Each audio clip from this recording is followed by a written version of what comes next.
All right, gents, thanks for taking the time to do this, especially, of course, as we are now less than 24 hours away from the release of the brand new album, Radical Animals. First things first, how are you feeling about that? The fact that you're this close to it finally being out there and available for everyone to consume. I'm buzzing. You know, it's been a lot of hard work going into it. So I'm just excited to get it out, you know, like it's been, to be honest, we recorded the last bit in, what was it, September? 2019. Yeah, 2019. So it's been just sat in the hard drive on our computers for so long, just waiting for the time. So it should have come out last year, you know? So it's just like, it feels like we've just been waiting and waiting and waiting. So it's kind of a bit of a release to get it out. What about yourself, Darren? How you feeling? You feeling excited? You cool with it? I think relieved is the main word here, but yeah, no, I'm very excited. Very, very, very excited indeed. So what happened there? What's kept it delayed for so long? Was it a COVID thing that you didn't want to release it in 2020? Yeah, I mean, well, we started releasing in February. No, it's January last year. Actually, we started with Show No Love, I think, and then we released 2 singles, and we didn't have the videos for the rest of them because we weren't allowed to go out and film. So it was just like, well, we don't really want to release it without the videos. We had plans for all the videos and stuff. Yeah, we wanted to make sure we took the time to do it all right, and with the ability of people not working and the ability not to do videos and stuff, we thought let's just put it on pause and then make sure we release it right so that the maximum people can hear it. And you know, we felt that this was the best time now, and maybe last year wasn't. Yeah. And I mean, also, like, we kind of were waiting for the pandemic to be over. Like, we were so naive to how long it was going to last. I think we just both thought, well, all of us just thought there was going to be a couple of months, maybe at max, you know, by summer it was all going to be done.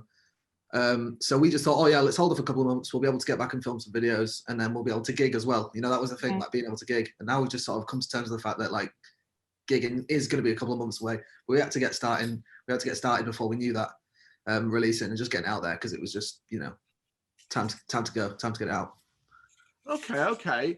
Do you have a kind of disconnect to it, considering for you musically and what you wrote and what you did in the album is so many years old, whereas for the fan base and the people who are going to be experiencing it, it's effectively going to be brand new, and they're just going to presume that, oh, it was recorded over the last year. Are you feeling disconnected from it in regards to you've moved on musically? I mean, with some of the tracks on the album, so Molly, I wrote that track like 7 years ago, like before Them Bloody Kids was even something that I'd even considered as a band, or like was even a band altogether, you know? Yeah. So and that was something I was playing with my old band, and that evolved into being a different track and to what we have now, but the riff's the same. So it's all this stuff's been like brewing for a long time, and now it's finally getting out, and so it's great because now I'm starting to write all this other stuff. So it's quite nice to be able to have some time to just write this new stuff, because, you know, we've been just going over these 12 tracks for like 2 years. The idea that you'd be starting to get sick of it, 12 tracks over 2 years, and that, like I said, you'd be mentally ready to move on. How do you feel about that, Darren? Yeah, I'm definitely ready to start writing, but I'm also, it was dead in my head for a bit, but now that it's coming out and everyone's getting the chance to hear it, it's revitalized and I've got like a second wind. So, but yeah, and I'm also going to be glad to start writing straight away as well. Have you been paying much attention to early reviews from websites or just general fan reaction to the songs? Do you comment stuff like that? Is that something you've been keeping an eye on? Yeah, I mean, we keep update with them, I guess. Yeah. Yeah, we've had some good ones, we've had some mediocre ones, we've had some bad ones, you know. Really great feedback from fans, like direct messaging us, and people all over the world have been messaging us with really nice messages and saying that the music's made them see this and that with the videos as well. And yeah, that's nice to get that kind of feedback for sure. Yeah, the response from the videos was great, especially like you know, the Do What You Do video that we released last, that was sort of touching on sort of suicide and stuff like that. And we got a lot of, we put the Samaritans number at the end of it, and we got a lot of ex-Samaritans and stuff messaging us saying, you know, thank you for doing that. And they're really buzzing to hear the album now, you know. So getting new fans like that is great. That's awesome. That's awesome. This, from my perspective, and bear in mind, like I said at the start before you got it, Darren, that this was me learning about you and getting to know you through this album. I didn't know of you beforehand. It already feels like a momentous moment for this band. There's so much buzz around it. Is this something you're feeling? I think once it's out tomorrow, then I'm going to start feeling the buzz and paying more attention, because it's just been a lot of work leading up to it. It's sort of too focused on it to really think about what's coming tomorrow. Okay. Yeah. The videos have been a massive stress as well. You know? Yeah, it feels like you haven't quite had that sinking in moment where you can almost decompress and go, right, the work is done. That part of the work's done. Now it's a matter of the next part.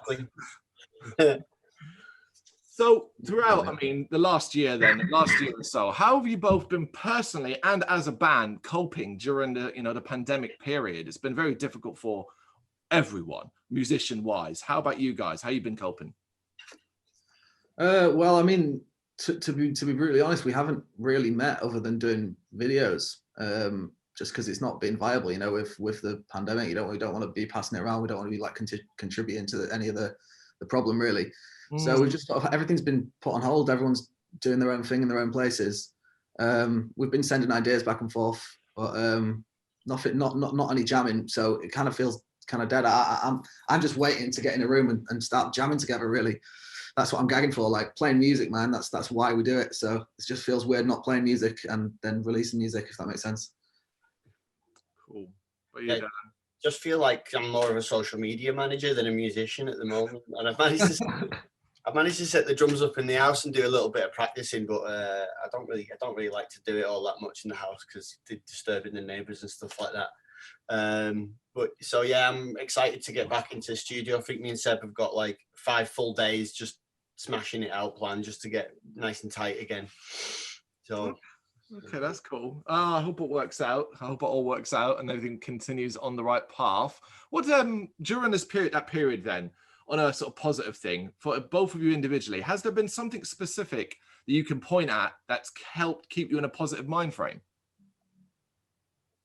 I guess just the idea of being able to gig again, man, get back out there and kind of show the world Danceability kids through the album, really.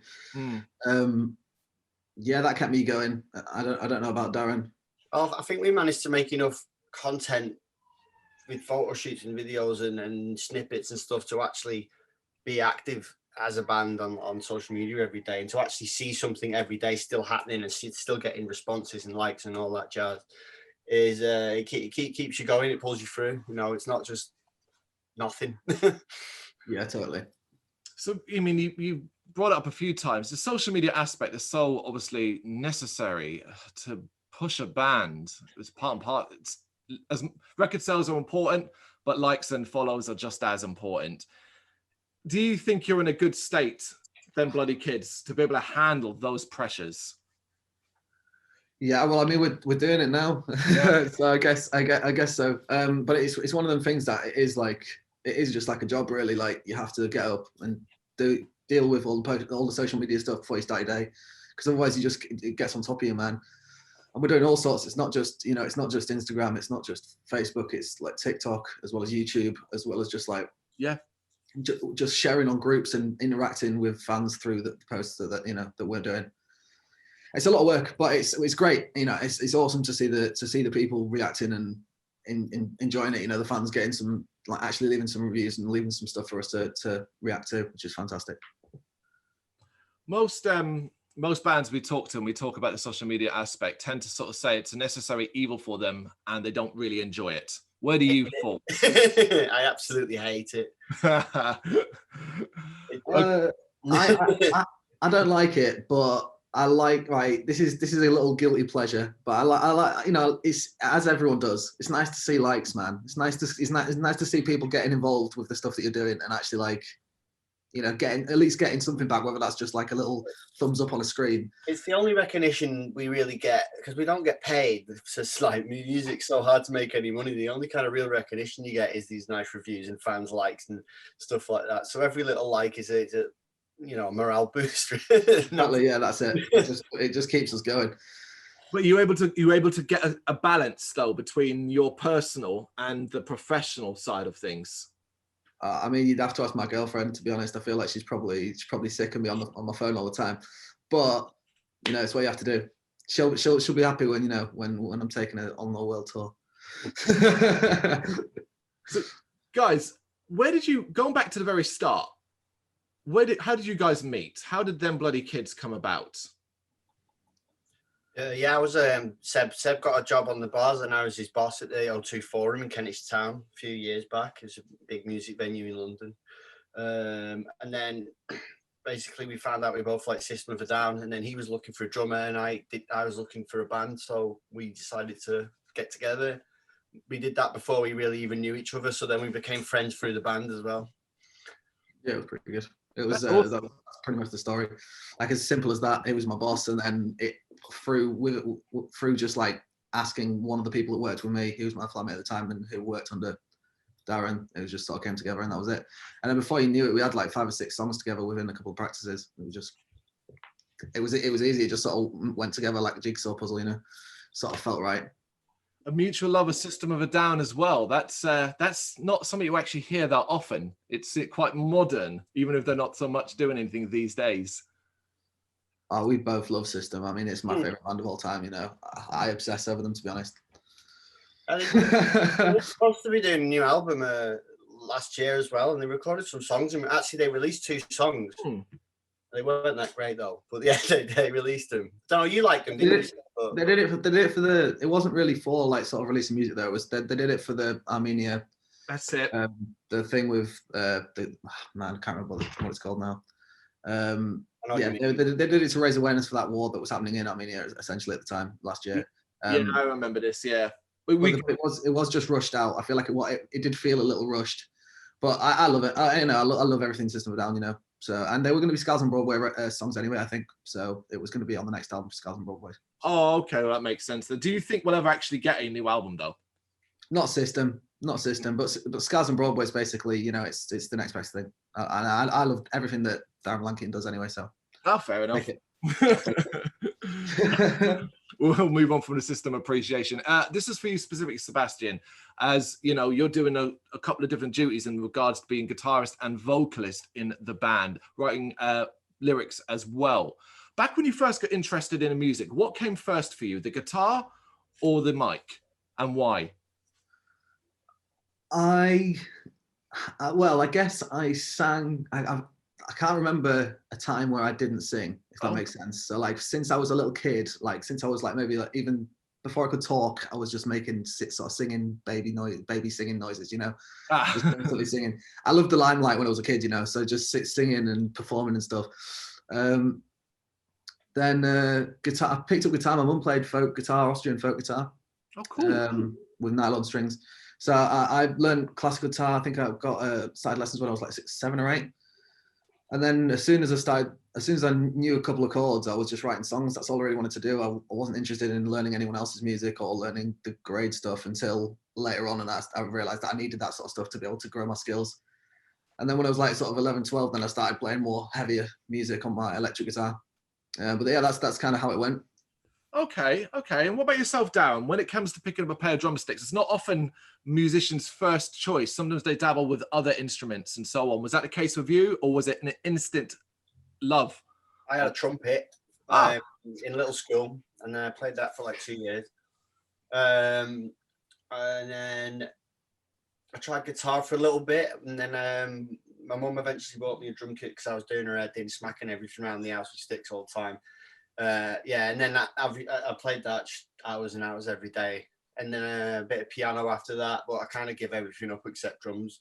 So it's working out nicely though. Yeah. Yeah, for sure. I do love playing.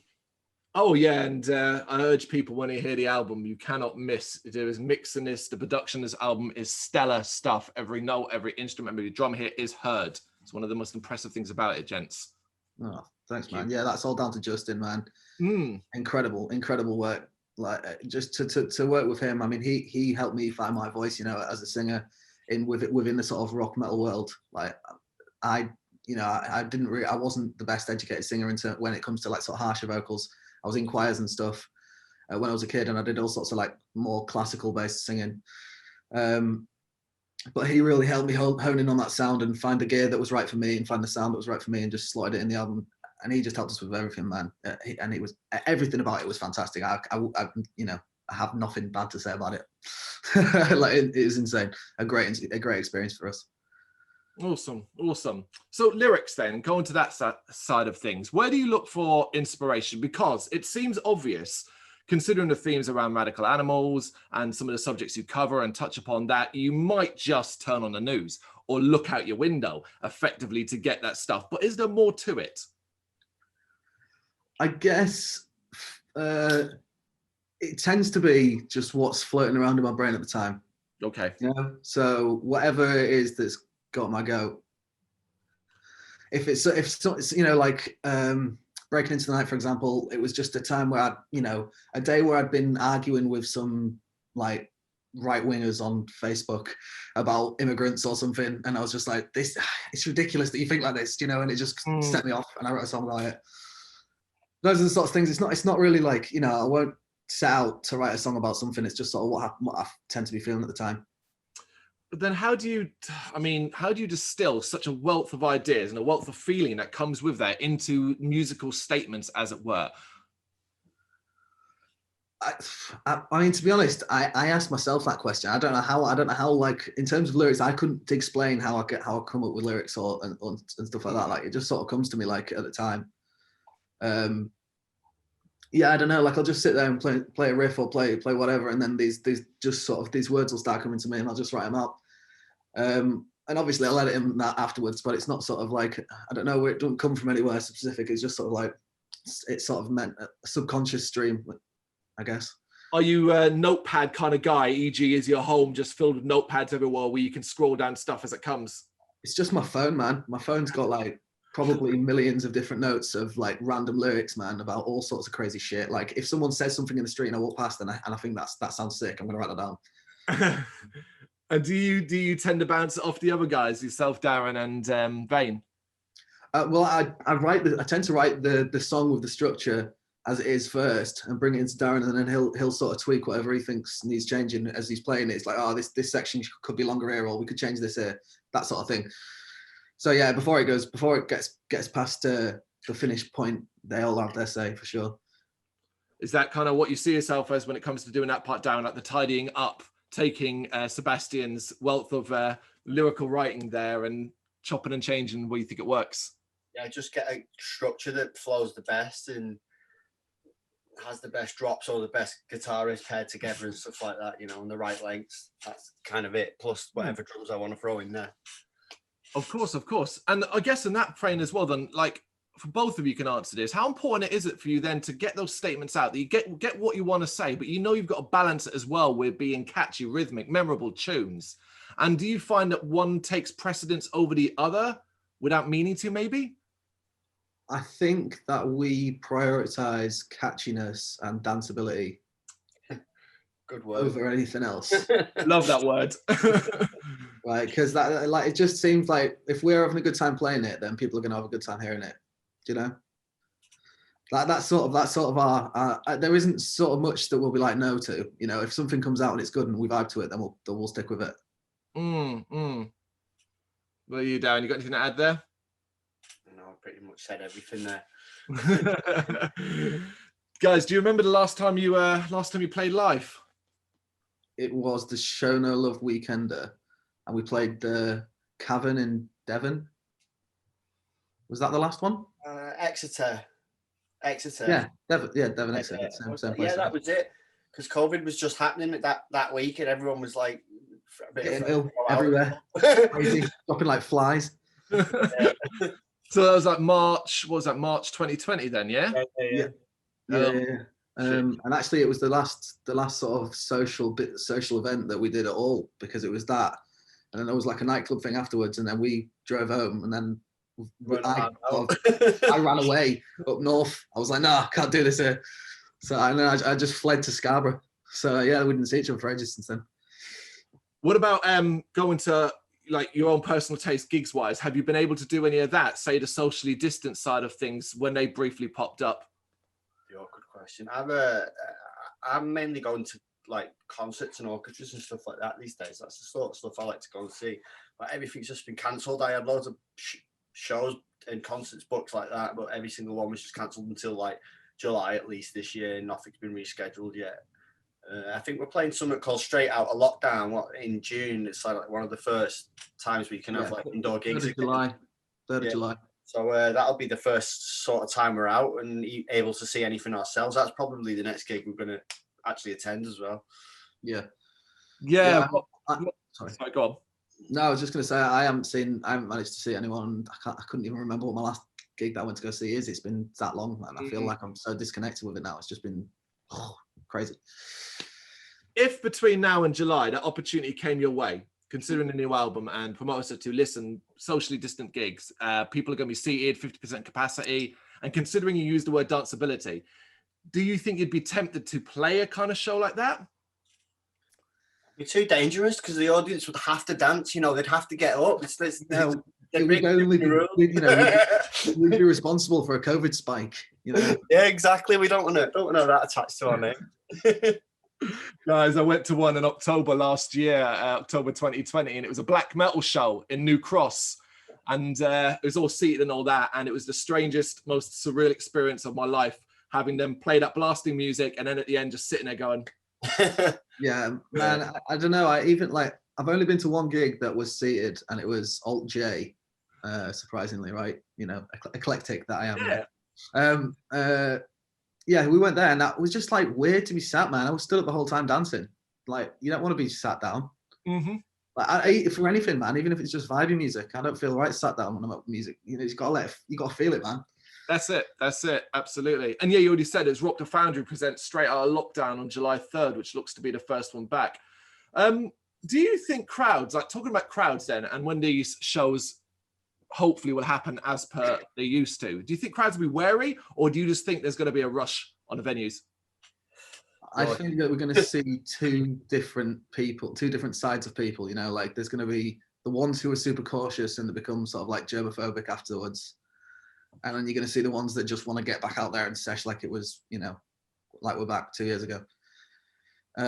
So yeah, you'll see half the crowd at the back with their drinks, and then you'll see half of them proper moshing out because they just miss it. I think that's what it'll be. I think we'll see a mixture.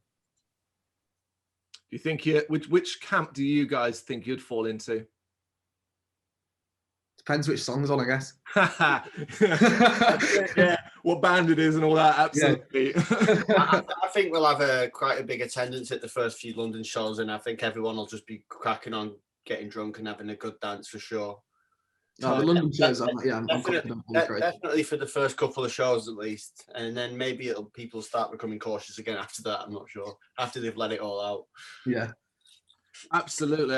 I mean, me personally, I can't wait. But yeah, as well, you've also got some dates around the UK in September and October. Go to your website to check all of that out if you're interested. Aside from all that, what else that you can talk about, or you want to talk about for the remainder of 2021 do you have in the works?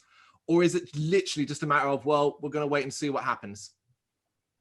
Well, I guess we are waiting to see what happens, but we've got these gigs lined up. We want to be gigging more and more. We want to be up and down the country like all the time. We want to be gigging every week. Just playing and getting the music out there and advertising it to people and just getting, you know, word of mouth out like, across the country. That's really the aim. Also writing the next stuff. My aim is to get it all recorded by the end of the year so we can start releasing January. Yeah, and also I'd like it to be earlier than that because of the way that Spotify is at the minute, but you can't sort of put a time on inspiration. Yeah, not just keeping the momentum going is key now after tomorrow. So yeah, definitely. Yeah, because you know, within a month, if you don't release or do anything within a month, you're buried and forgotten about. You know, and that's that sucks. It's not really fair, but it is the way of the world. Yep. Fellas, that's it. Thanks for taking the time to do this. Thank you, man. Thank you. Thanks for having us. Thank you very much for watching. You can check us out on gbhbl.com as well as on Facebook, Instagram, Twitter and Tumblr. Go to Patreon to help us out over there. That's patreon.com/gbhbl, as well as Big Cartel, where you can find some of our merchandise. We have a podcast running on SoundCloud and Apple Podcasts. And of course, if you like this video, do us a favour, hit the subscribe button and help the channel grow. Games, horror and heavy metal. What else is life for?